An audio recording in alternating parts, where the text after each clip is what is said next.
Okay, which one of you guys turned on fucking GoldenEye's big head mode? I'm looking at you, Billy. So this is Antihero, a turn-based strategy game developed by Tim Conkling and published by Versus Evil, set in good old Victorian England, me old cobber, me old geezer, fish and chips, bowl and chalk, apples and pears. I'm sorry. It's a game about running a thieves guild and competing against other thieves to see who can steal, blackmail, and assassinate more. I think it's quite an interesting game. It's got some simple, easy to understand rules that simultaneously leave a lot of room for tic-tacs.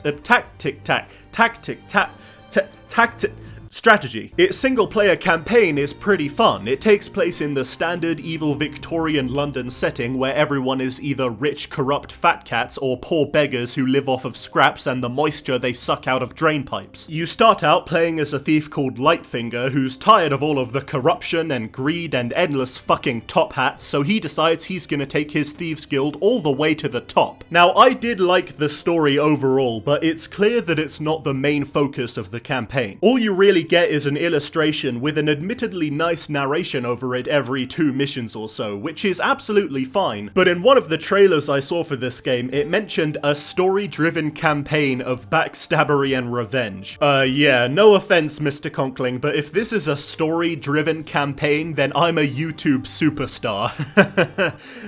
But like I said, it doesn't matter if the story isn't the main focus, because the gameplay is good. It basically plays like a digital board game. You start each game with just your master thief and your goal is to collect enough victory points to win. You do this by assassinating bad guys, buying bribes, collecting blackmail, and sometimes doing a special objective that's unique to the map you're on, like stealing heirlooms from a palace or stealing the hearts of all the fair maidens.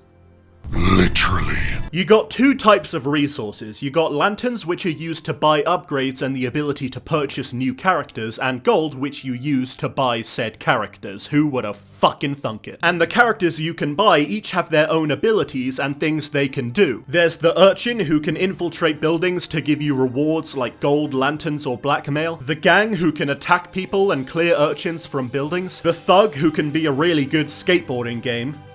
You get it? Cause the saboteur, who can be an offensive French stereotype. The truant officer, who can give off some seriously pedophilic vibes. I mean, I know that's an easy joke, but he does literally kidnap children. I'm frightened. And the assassin, who can assassinate people because duh. I know all of this might sound and look complicated, but honestly, it's really not. The campaign does a very good job of teaching you the mechanics through its gameplay, and after you know everything you need to know about the characters and how to win, making a game plan for yourself comes pretty naturally. And even though the campaign is pretty short, it's still probably my favorite thing in Antihero. I mean, I did beat it in like 3 hours, but hey, good 3 hours. Aside from the campaign, you also have a multiplayer mode where you play with people online, and a skirmish mode where you can play a customizable game against AI. The online legit works really well. At least from what I played, there was no lag, no dropout, and there's text chat, so you can share essential information with your opponent.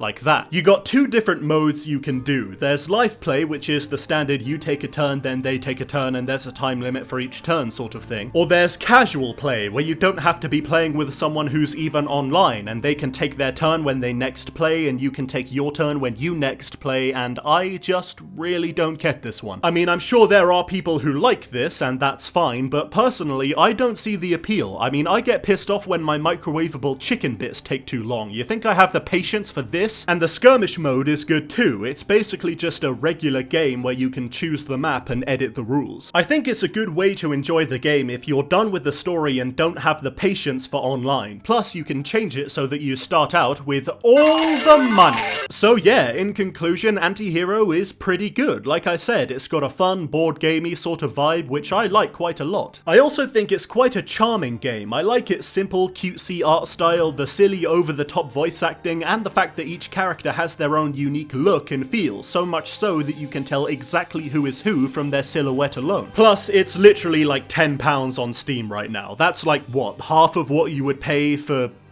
Monopoly Avengers Edition? So, point is, Antihero is an interesting little game that's worth a look if you're into strategy games, Victorian games, or games that feature the frickin' child catcher from Chitty Chitty Bang Bang. Antihero is a great game for you if you are, in fact, an anti-hero. So, Wolverine? Go fuck yourself. Okay, wow, that wasn't necessary.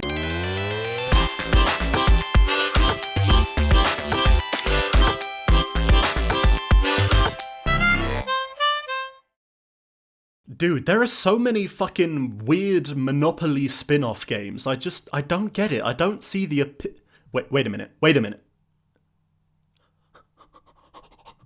Yes.